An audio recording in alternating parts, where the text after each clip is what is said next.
Hello दोस्तों, नमस्कार। मैं रमेश चंद्र पटेल, सहायक प्राध्यापक हिंदी विभाग, पहलवान गुरुदेव प्रशिक्षण महाविद्यालय, पनारी, ललितपुर। दोस्तों, आपका हमारे पहलवान गुरुदेव group of college YouTube channel में बहुत बहुत स्वागत और अभिनंदन है। दोस्तों, मैं आपको बता दूं कि हिंदी साहित्य इतिहास की एक वीडियो श्रृंखला मैं लगातार आपके बीच लेकर आ रहा हूं, और उस श्रृंखला की अगली कड़ी के रूप में मैं आज के वीडियो में आपके सामने आप जो व्याख्यान रखेंगे, जिस पर हम वार्ता करेंगे, जो हमारी चर्चा का विषय है, वह है हिंदी साहित्य के आधुनिक काल की जो प्रवृत्तियां हैं उस पर हम बात करेंगे। तो हम समय को ज़ाया न करते हुए आपसे रूबरू होते हैं उस विषय को लेकर। हिंदी साहित्य की सामान्य प्रवृत्तियाँ। वैसे तो हिंदी साहित्य में बहुत सारी प्रवृत्तियाँ आपको आधुनिक काल में देखने को मिलेंगी, लेकिन जैसे प्रमुख रूप से गद्य का प्रचलन, विभिन्न साहित्यिक धाराओं का प्रचलन। गद्य के प्रचलन में हम देखें तो खड़ी बोली का प्रचलन भी प्रमुख रूप से दिखाई देता है, राष्ट्रीय भावना दिखाई देती है। ऐसे बहुत सारे हमारे सामने तथ्य आएंगे, हम उन पर डिस्कस करेंगे। तो क्रम से हम शुरू करते हैं। आपको सबसे पहले ज़रूरी है कि आप जो हिंदी साहित्य का ये आधुनिक काल है, किस किस तरीके से और कैसे कैसे ये हमारे सामने अपनी सामान्य प्रवृत्तियों और अपने बदलावों के साथ अलग अलग कालखंडों में हमें दिखाई पड़ती है। तो प्रवृत्तियों का जो प्रचलन है, एक हम मुख्य बिंदु बनाते हैं। वह मुख्य बिंदु है विभिन्न प्रवृत्तियों का प्रचलन। आधुनिक हिंदी साहित्य में हम देखते हैं तो अनेक प्रवृत्तियां हमें एक समानांतर चलती हुई दिखाई पड़ती हैं, और यह प्रवृत्तियां आधुनिक काल का पहला कालखंड भारतीय युग से प्रारंभ होती है। भारतीय युग जो समय सीमा है वह सामान्य तौर पर 1867 ईस्वी से 1900 ईस्वी तक स्वीकार की जाती है। और इसी क्रम में हम देखते हैं कि जो दूसरा प्रमुख काल है, जो दूसरी प्रमुख समय सीमा है, वह आता है द्विवेदी युग का। द्विवेदी युग की समय सीमा 1900 ईस्वी से लेकर के 1918 ईस्वी तक सामान्यतः स्वीकार की जाती है।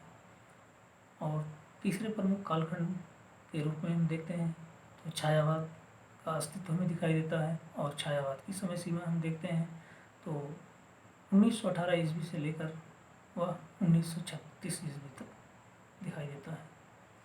चौथा महत्वपूर्ण कालखंड जो है वह कालखंड है प्रगतिवाद का। प्रगतिवाद 1936 ईस्वी से लेकर 1943 ईस्वी तक हमें दिखाई पड़ता है। और इसी क्रम में हम देखते हैं तो हमें प्रयोगवादी युग दिखाई पड़ता है। प्रयोगवाद का जो समय सामान्यतः स्वीकार किया जाता है 1943 ईस्वी से 1954 ईस्वी तक का स्वीकार किया जाता है। और 1954 और 55 ईस्वी का जो दौर है उसके आगे नई कविता का प्रारंभ शुरू हो जाता है। इसके बाद बहुत सारी प्रवृत्तियाँ अलग अलग छोटे छोटे अंशों में दिखाई देती हैं। अकविता है, बीट कविता है, और मनसलवारी कविता है। तार सप्तक का भी अस्तित्व 1943 में दिखाई पड़ता है।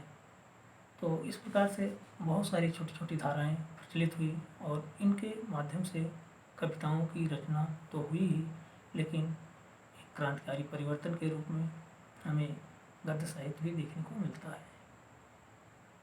तो इस प्रकार से हम देख सकते हैं कि यह आधुनिक जो हिंदी साहित्य है वो अनेक कालखंडों में व्याप्त था। अगली जो महत्वपूर्ण इसकी कड़ी है, जो अगला महत्वपूर्ण इसका बिंदु है, प्रवृत्ति है, वह है गद्य काल का विकास।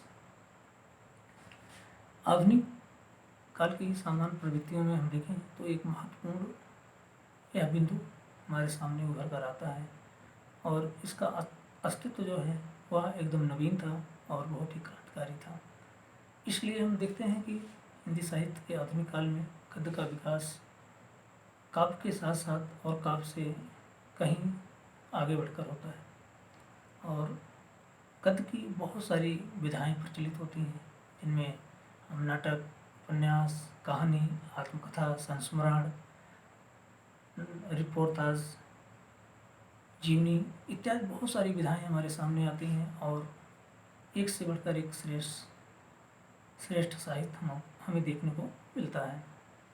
और इस काल को हमारे विद्वानों ने गद्य काल की भी संज्ञा दी, क्योंकि यह एक नई विधा के रूप में और बहुत ही श्रेष्ठ काव्य या साहित्य हमारे बीच दिखाई पड़ता है गद्य काल के माध्यम से, गद्य के माध्यम से। और दूसरा ये बिंदु जैसे ही पूर्ण होता है, उसमें हमें गद्य काल के पीछे बहुत बड़ी शक्ति जो भाषा की थी वह भी दिखाई पड़ती है। अर्थात हम कह सकते हैं कि खड़ी बोली का विकास। हिंदी साहित्य की तीसरी आधुनिक काल की तीसरी महत्वपूर्ण प्रवृत्ति जो हम देख पा रहे हैं, हमें वह खड़ी बोली का विकास दिखाई देता है। जैसा कि खड़ी बोली आमतौर पे हम लोग भक्ति काल में अगर देखें तो हमें अवधी और अपभ्रंश जैसे पूर्व की भाषाएं दिखाई पड़ती हैं, लेकिन जैसे जैसे हम भक्ति काल रीतिकाल में आते हैं तो हमें ब्रज के भी एक भाषा के रूप में दिखाई पड़ती है। लेकिन इन दोनों भाषाओं को पीछे छोड़ते हुए आधुनिक हिंदी साहित्य में खड़ी बोली एक भाषा के रूप में हमारे सामने आती है और उसका सभी भाषाओं पे एकाधिकार या सर्वाधिकार हो जाता है, जो कि भारतीय युग तक बहुत धीमी गति से विकसित हुई, लेकिन द्विवेदी युग में अपनी पराकाष्ठा पर आ जाती है या अपनी पूर्ण पराकाष्ठा को प्राप्त कर लेती है। चौथी महत्वपूर्ण प्रवृत्ति के रूप में हम देखते हैं कि राष्ट्रीय भावना का विकास। आधुनिक काल वास्तव में जो पूरा भारतीय सामाजिक राजनीतिक परिदृश्य था वह पूरी तरीके से अंग्रेजों की शासन सत्ता, राजनीतिक सत्ता से प्रभावित था और उस सत्ता के विरोध में, उस राजनीतिक संगठन के विरोध में भारतीयों के प्रति अपने राष्ट्र से प्रेम और राष्ट्रीय प्रेम को मजबूत बनाने और उसको दिखाने के लिए, अपनी भावना को व्यक्त करने के लिए यह सबसे अनुकूल समय था और उसका हमारे हिंदी साहित्य में बहुत अच्छे से वर्णन मिलता है और बहुत अच्छे से उसकी व्याख्या की गई है। चाहे वह काव्य हो, चाहे गद्य की विभिन्न विधाएं हों, सभी में हमें एक समान रूप से देखने को मिलता है। इसका जो महत्वपूर्ण पांचवा बिंदु है वह है बौद्धिकता का समावेश। वर्तमान जो आधुनिक समय है उसमें बौद्धिक चेतना बड़ी तेज़ी से विकसित होती है और यह बौद्धिक चेतना कहीं ना कहीं देखें तो वह गद्य साहित्य के फलस्वरूप था। गद्य साहित्य के उत्पत्ति के साथ ही बौद्धिक चेतना का विकास अपने पराकाष्ठा पर बढ़ता हुआ दिखाई पड़ता है और कविता भी गद्य से कम नहीं रही, लेकिन गद्य एक नई विधा के रूप में सामने आई थी तो उसकी चर्चा यहाँ पे अत्यधिक की जाती है और उसको अधिक स्थान दिया जाता है। महत्वपूर्ण जो अगला बिंदु है वह था साहित्य और समाज में निकटता। जैसे कि हिंदी साहित्य में आधुनिक काल के पूर्व का समय जो रीतकाल था, रीतकाल में साहित्यकार समाज से विमुख था।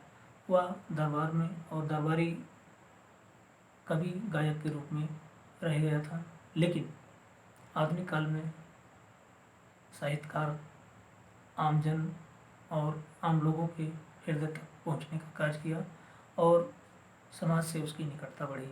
अर्थात वह दरबार से बाहर निकला और समाज के छोटे से छोटे और नीचे से नीचे वर्ग तक पहुँचने का प्रयास किया। इसी क्रम में एक हम प्रवृत्ति देखते हैं जनवादी भावनाओं की अभिवृद्धि। अर्थात जो साहित्यकार था उसकी भावनाएं जनवादी हो गई। वह व्यक्तिवादी भी नहीं रही, राष्ट्रवादी भी नहीं रही, लेकिन वह जनवादी हो गई, अर्थात लोगों के हित के प्रति ज़्यादा सक्रिय हो गई।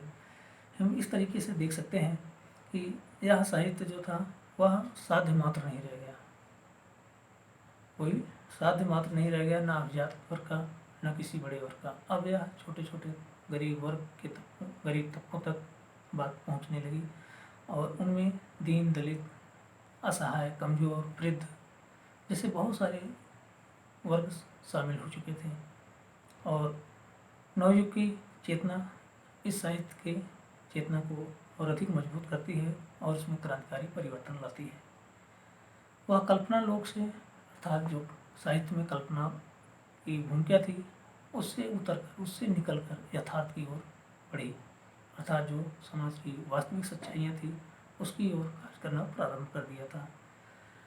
नारी भावना,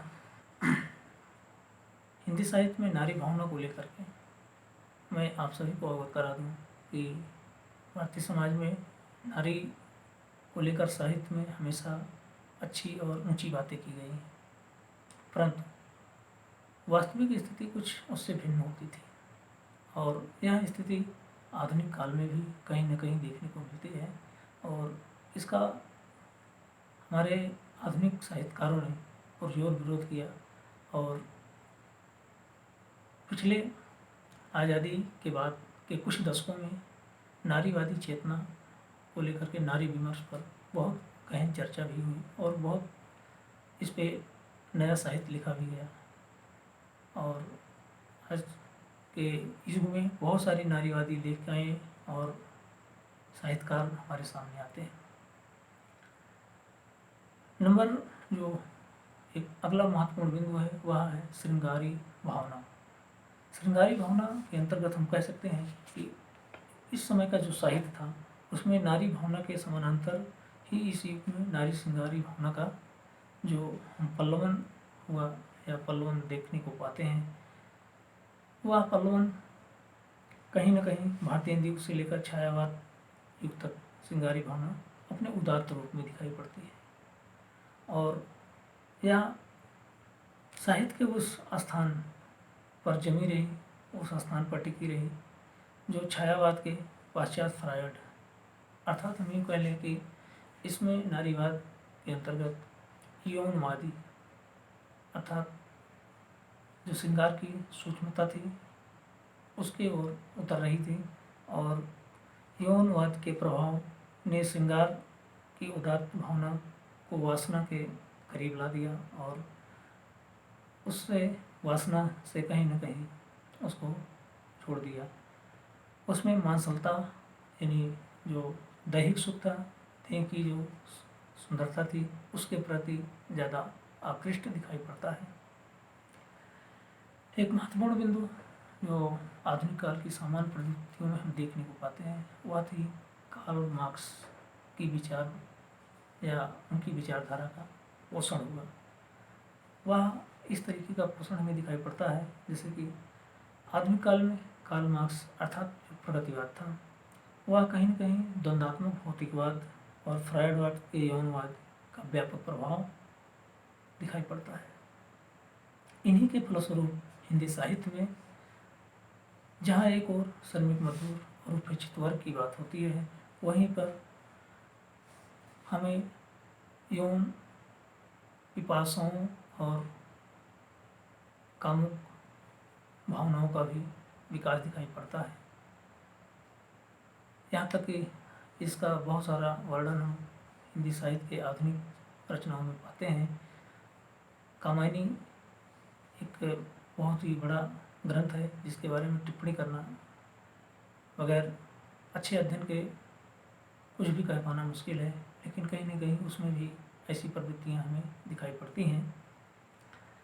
जीवन की यथार्थता का चित्रण, आधुनिक साहित्य कहीं न कहीं जीवन की जो बहुत इंसानी जिंदगी के करीब पहलू थे उस पर लिखा गया, उनकी मनोदशाओं को लेकर लिखा गया, उनकी समस्याओं को लेकर लिखा गया। वह समस्याएं जो सामाजिक रूप से सभी को दृष्टिगत होती थी, जो सामान्य सी लगती थी, उन भी समस्याओं को साहित्य में स्थान मिला और उसको सामान्य समस्या न कहते हुए एक गंभीर समस्या के रूप में प्रतिपादित किया गया और उन पर चिंतन किया गया।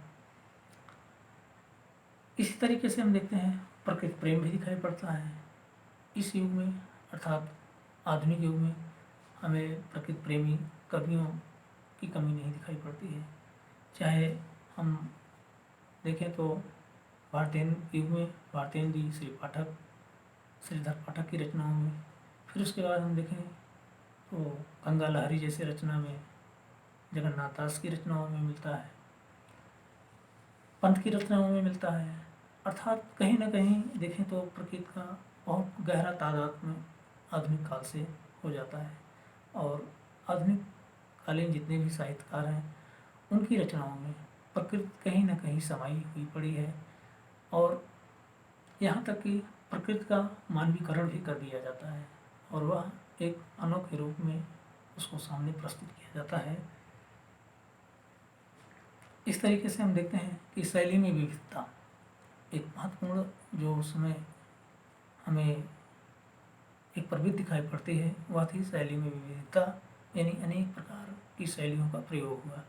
और पूर्व के 3 काल अर्थात हम यूँ कह सकते हैं कि जो हमारे आदिकाल, मध्यकाल और रीतकाल में प्रयोग देखने को मिलता है, उससे इस युग में अलग नई नई शैली अपनाई गई और पद के क्षेत्र में विविध शैलियों का प्रचलन हुआ, गद्य के क्षेत्र में भी विविध शैलियों का प्रचलन हुआ। जैसे कि भारतीय युग में हम देखते हैं, इस युग में हमें लोक साहित्य, लावनी, कजरी, ठुमरी आदि का प्रयोग दिखाई पड़ता है और द्विवेदी युग में हमें इतिवृत्तात्मकता दिखाई पड़ती है। और साथ ही साथ हम छायावाद युग में देखें तो नवगीत और मुक्त छंद की बात होती है और प्रगतिवाद में हम देखते हैं तो हमें मार्क्सवाद दिखाई पड़ते हैं और मार्क्सवादी विचारधारा दिखाई पड़ती है। इस प्रकार से हम देखें तो यह युग जो था वह बनावटीपन और अलंकारिकता के स्थान पर इसमें स्वाभाविक सहजता आ गई थी, यानी स्वाभाविक रूप से वह सहज हो चुका था। तो हम इस प्रकार से देखते हैं कि विभिन्न प्रकार की प्रवृत्तियाँ प्रचलन में आई और यह हमारा हिंदी साहित्य विभिन्न कालखंडों के माध्यम से होते हुए एक समृद्ध साहित्य के रूप में हमारे सामने दिखाई पड़ता है।